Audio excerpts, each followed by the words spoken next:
Hello everybody and welcome back to a new episode. Today I have the exquisite Nissan X-Trail.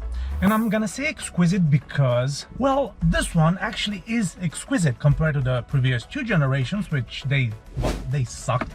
This one is actually quite cool, quite good looking, very stylish, very elegant. It has a lot of features on it and it costs 9,000 and something pounds, 9,600 I believe. And well, this is a bargain because I honestly didn't expect to be so pleasantly surprised by this car. Now, I knew that Nissan is making good quality cars, and even though I didn't like the previous two generations of the X-Trail, this one came out in 2013 and it looks very good even now in 2024. It was replaced by the fourth generation, which that one honestly looks like something from Transformers. I've seen that one on the exterior, I like it, but on the interior things are a little bit awkward with that one, and I'm gonna do a video to explain why. But with this one, very pleasant surprise. And I'm gonna start with the design of the car, which this one being a 7-seater, you also can get this one with 5 seats, but with 7 seats, well, it makes much more sense. It's a big car. I do like it from the outside. It's very imposing. Even though it's not aggressive, this car has a style.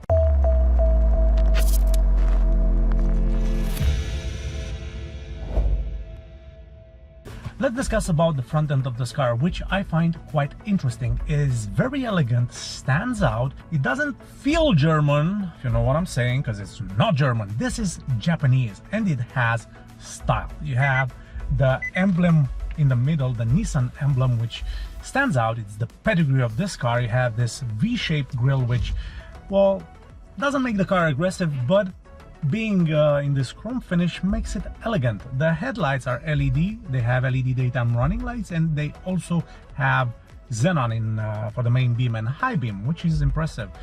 The fog lights are surrounded by this chrome finish and makes it elegant. Also, the side of the car is elegant as well. This is a big SUV and it feels big. It looks big, but also looks stylish. You have chrome finishes all over the side, on the door handle, surrounding the windows, and also on the roof lines, which emphasizes the luxuriousness of this car because it feels luxurious.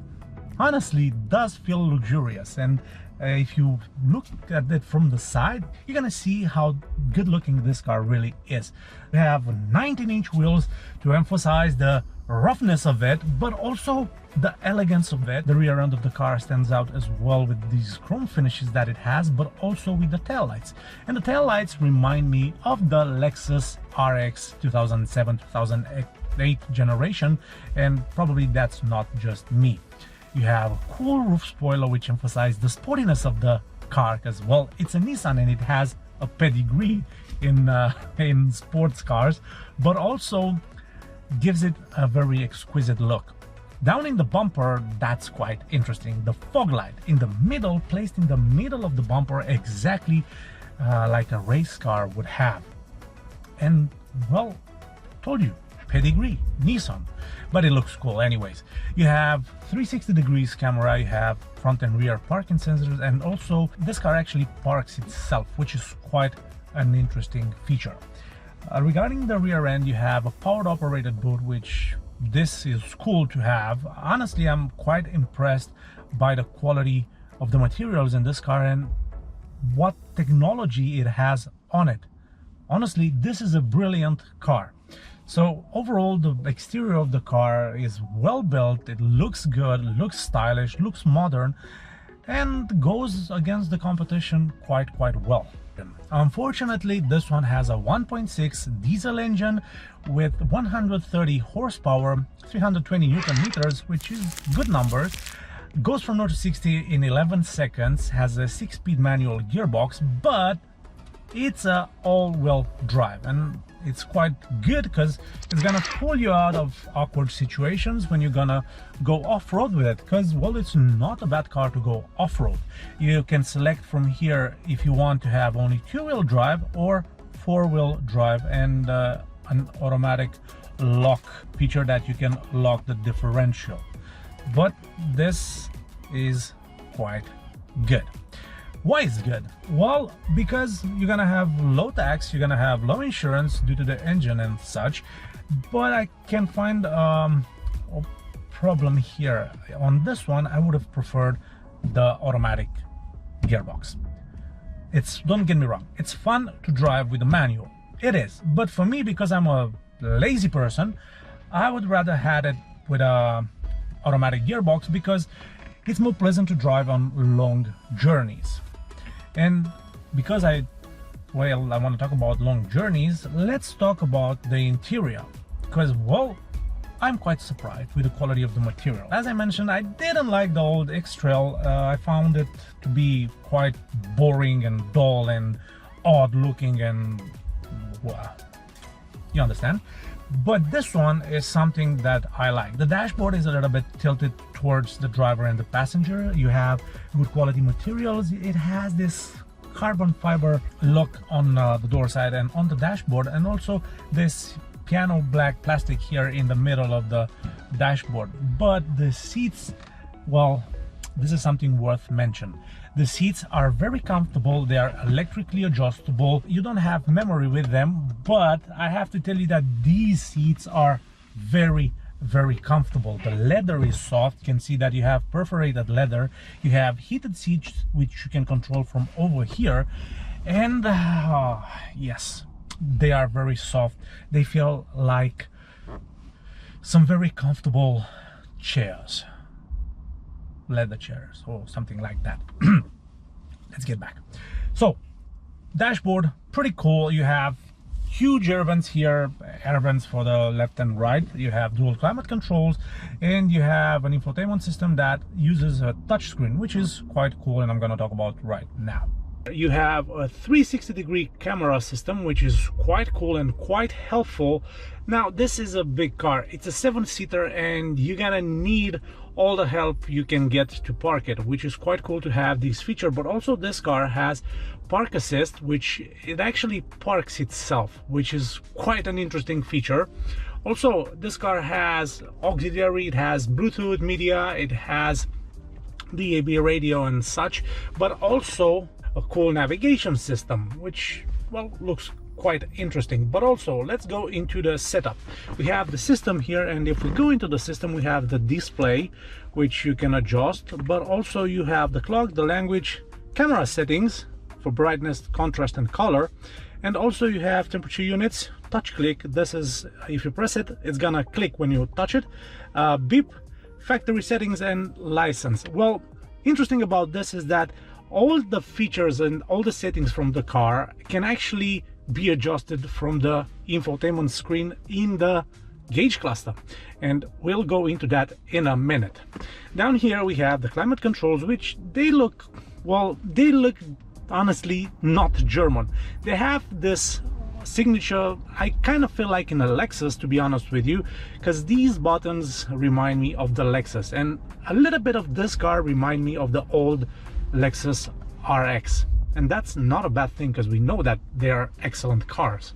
Okay, let's discuss about the gauge cluster, because this feels quite modern, and I do like this whitish color, but also feels very elegant at the same time. Let's get a little bit into the settings of this car, because I want to show you a couple of them. So yep, you have traffic sign recognition, which is a cool feature. Also, you have digital speedometer, you have driving aids, and we're gonna press enter to see what they are. You have lane assist, blind spot, and emergency braking. But also you have tire pressure sensors, and let's go into the settings. You have driver's assistance, driving aids, how I mentioned, you've seen them already. Well, driver attention, traffic sign, parking aids, chassis control, because this car is a 4-wheel drive. We have the clock, we have the display settings, you have content selection, and here you can adjust what are you seeing in your main display. Body color, this is quite interesting. When you have the start dance and the car pops out, you can actually adjust the color that you have, and we see that we have plenty of colors here. Start stop function, echo driving report, and welcome effect. In the vehicle settings, we have lighting, turn indicator, unlocking, and automatic wipers, which they are quite helpful. In the maintenance area we have service, filter, tire and other stuff, and well, here literally it's other stuff. So yes, this is the gauge cluster of this car. I do think it's quite good looking, very stylish, and it looks very good even today in 2024. Hello and welcome to the rear seats of this impressive Nissan X-Trail. And as you can see, I am quite comfortable here, but also you have another third row back there. And funny thing is that you can adjust the seats. So the rear passengers from the third row actually have enough space, which is odd, but they do. And I do have to tell you that here is quite a pleasant ambient. You have two cup holders and you have a huge armrest, which you can transform this one into another seat, because well, 7 seats, remember? But funny thing is that I do like the fact that you can adjust the seats here, because even though you're not going to use the 7 seats all the time, it's pleasant to know that you can adjust the seats like that. And when I adjust the seats like that, well, it means that this car has huge space here. It's very impressive how big it is, and the quality of the materials is quite good. I mean, literally the Japanese have done a very good job creating this car. Even though it shares the platform with Renault, I honestly can't find any faults, except the fact that you don't have climate controls for the rear passengers and for the third row. But for the third row you do have cup holders, which I like that. So what are the pluses and minuses here? So the pluses are that you have a lot of space, a lot of visibility, also thanks to the sunroof over here, and very comfortable seats. The minuses, of course, are that you don't have climate controls for the third row seats, and here you have just 2 normal air vents. You have some space, some storage compartment into the seats. Into the door side, not that much. You can only place a bottle and that's pretty much it. You have leather as well on the door side, and everything here seems pleasant. The leather is very soft, and I do like it here, honestly. I do like how you feel in the rear seats of the Nissan X-Trail. This video is offered by my friends at CARZET. CARZET are a specialized second-hand car dealership located in Ipswich. All the cars come with 6 months RAC warranty, which is extendable up to 3 years. All of them have fresh MOT. If you want a part exchange, they can help you with that. If you have a low credit score, CARZET can help you with finance. And also, if you want your car to be delivered all the way across UK, well, CARZET are your guys. So check them out at carzet.co.uk. A feature that I like in this car is the panoramic sunroof, which can open and close from this button over here. But okay, I do like it open because it gives the sensation of space. You have a lot more space when you have the sunroof open, and also when you want some privacy, you can close that down. One thing that I like is that right here you have the blind spot assistance feature that this car has. This one lights up when the car notices that you have someone in your blind spot. You have an auxiliary jack, a USB plug, and also a power socket. This car has start stop, keyless entry, keyless go, which are impressive things. Imagine that you pay almost £10,000 for a 10-year-old car, but it has these cool features that actually make it desirable. And also in the rear seats, not in the second row but also in the third row, you have plenty of space, which is impressive. Overall, I do think the interior of this car is very well built, high quality materials, and it goes very well against the competition. Honestly, this is a very big rival for its competitors, and I do like it. Honestly, I couldn't find fault with this car, except for the engine, because I would have wanted a bigger engine, but well, that's that. All these features makes this car very desirable. If this one would have had a 7-speed automatic gearbox, I would have gotten this car, because I'm looking to buy an SUV, and well, a Nissan starts to make a lot of sense. The steering wheel looks cool. It has the Nissan pedigree in it, but there's something I want to mention. It feels a little bit small compared to the car. I don't know why, but the top end of the steering wheel feels smaller. And I don't know why, but it's kind of a weird sensation. You have to get used to it after driving a lot of German cars. You can see some different things in the Japanese manufacturers, and I don't necessarily say that I don't like it, but it feels a little bit weird. One thing that I want to complain about is the armrest, which is not adjustable. And the problem here comes when you want to adjust your seat to a higher position, you won't have any support for your arm, and that's gonna be annoying. You have two decent cup holders, which I do like, and in the armrest you have another power socket, which is quite cool considering that nowadays everyone has phones, everyone has a lot of things, and they need charging points. So yep, overall the interior of this car is quite good looking. It's modern even today in 2024, and honestly it aged pretty well. This car actually competes with the Hyundai Tucson and the Kia Sportage, which those are not bad cars. I do like them, but also this one goes against them quite well. There is a big fight between those three, because they all have pluses, they all have minuses, but they are very competitive against each other, which is not bad. This means that being in a competition for our attention, they're gonna put a lot of stuff on them. And this is something that I do like about the Japanese market and the Korean market, because in the German market, as you've probably seen by now, a lot of options are extra and they cost a lot. But with these, they don't, which is quite cool and interesting. Anyways, now it's time to drive the Nissan X-Trail, and let's take it for a spin. Wait, I have to adjust my seat again. Apparently you have plenty of room back there, even with the seat not that well tilted to the back. Impressive. So start stop button, it starts immediately. We have electronic park brake, and well, let's go. We are on terrain here, all terrain. We are off-road, and well, we don't actually need to put the car in four-wheel drive. Right now it's on auto, but I will leave it for just two-wheel drive, as well, it's gonna be more economical. So immediately you notice the engine, which means that the isolation isn't perfect, and it's not.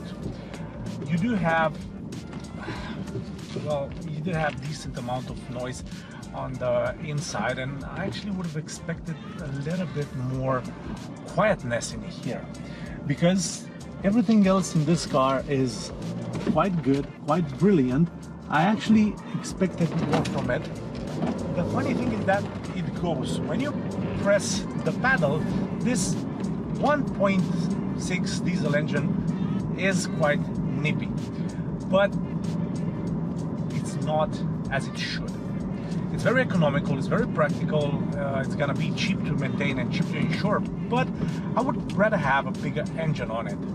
Regarding the noise that I mentioned, isn't very well isolated, and I don't know why, because the quality of the materials is quite good. I don't know how they stumbled into that. Probably because of the sunroof makes a little bit more noise, but I drove the Hyundai Tucson a couple of weeks ago, and apparently that one was much more quiet on the inside, which, well, it surprises me, because honestly I like a little bit this one better than the Tucson, but it makes me think, it makes me put them on a niche over there. But because it has these options, it's gonna be very hard to choose between this and the Tucson and the Sportage. But well, I do have to tell you that the ride quality, even though this car is on coil springs, it has 19-inch wheels, which they look good on the car, I'm not gonna lie, they do look good on the car. Still, the ride quality isn't bad. Actually, the ride quality is quite good. The steering is quite good as well. And on the countryside roads, it's quite pleasant to drive, especially when you put this car in the four-wheel drive system. Now, of course, being a manual, the clutch is light, and it's gonna be pleasant to drive, it's gonna be fun to drive, and that's the purpose. And all the other safety elements and all the other technology that this car has makes it a very good daily drive car, which I can honestly recommend. It's reliable, low fuel consumption, low taxes, 7 seats, and a lot of extras on it, including this panoramic sunroof, which is brilliant. You have the 360 degrees camera system, you have this whole carbon fiber thingy over here, and yep, I do like this Nissan X-Trail compared to the previous 2 generations where those literally sucked. This one is a brilliant car, literally brilliant. So yep, that was it for today, guys. Hope you enjoyed it. Press a thumbs up, subscribe to the channel if you haven't done this already, and I'll see you in the next episode. Meantime, all the best to you. Yeah, and see you in the next episode.